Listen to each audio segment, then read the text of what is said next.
Les personnes qui demandent des visites, c'est parce qu'elles ont envie de voir quelqu'un de l'extérieur.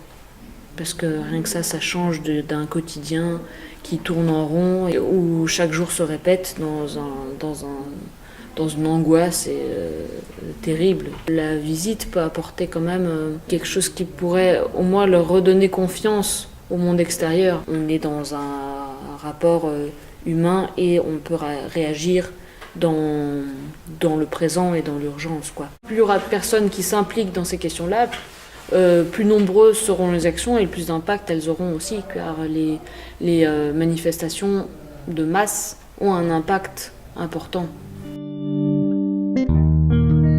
Là, ce qui est quand même assez touchant dans l'hébergement, c'est qu'au final, dans les médias, on parle des personnes migrantes, des migrants, on leur trouve tous les noms possibles et imaginables.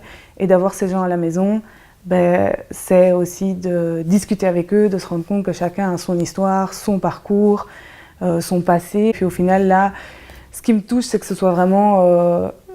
ce sont des êtres humains, ça aurait pu être... ça a été nos grands-parents à une époque. Aujourd'hui, c'est des gens qui viennent d'autres pays.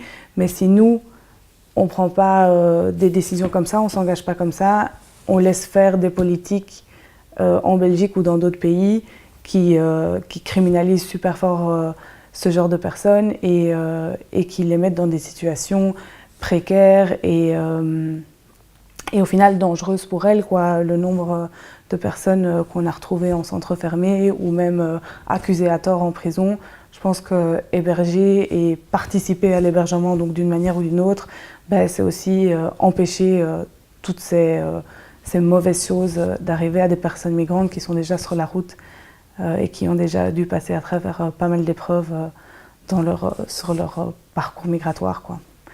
Donc voilà, et je pense qu'à partir du moment où on prend le temps de réfléchir sur notre monde, la société dans laquelle on vit, c'est une évidence de s'engager. Et s'engager, c'est pas spécialement héberger, c'est pas spécialement conduire des gens, mais c'est aussi de poser des actes politiques. Et ça passe par des mobilisations, ça passe par des votes éclairés quand les élections arrivent. Et je pense qu'à partir du moment où on sort de cette petite paresse intellectuelle et qu'on décide de vraiment s'informer sur la société, c'est une évidence pour tout le monde qu'il faut s'engager. Le Steenrock, c'est un manifestival, donc un mélange de manifestations et de festivals qui se fait donc devant le centre fermé 127 bis à Steenokkerzeel. Donc on fait ça vraiment pour s'adresser à eux et pour leur montrer qu'ils et elles ne sont pas seuls, qu'on est là pour les soutenir. C'est un scandale sur le principe, c'est un scandale sur le vécu de ces personnes. Et donc c'est important de se mobiliser pour dénoncer ça et dire nous, en démocratie, en Belgique, on ne veut pas de ça. On estime que la gestion des migrations ne justifie pas qu'on prive des gens de leur liberté.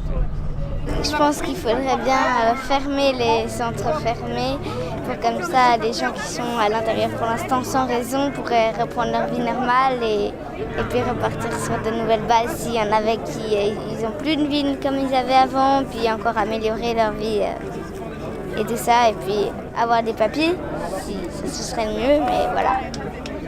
Ce genre d'action, c'est important, pas forcément en tant que citoyen, juste en tant qu'être humain. On se dit, on est 7 milliards sur la planète, on est 11 millions en Belgique, plus quelques-uns qui arrivent.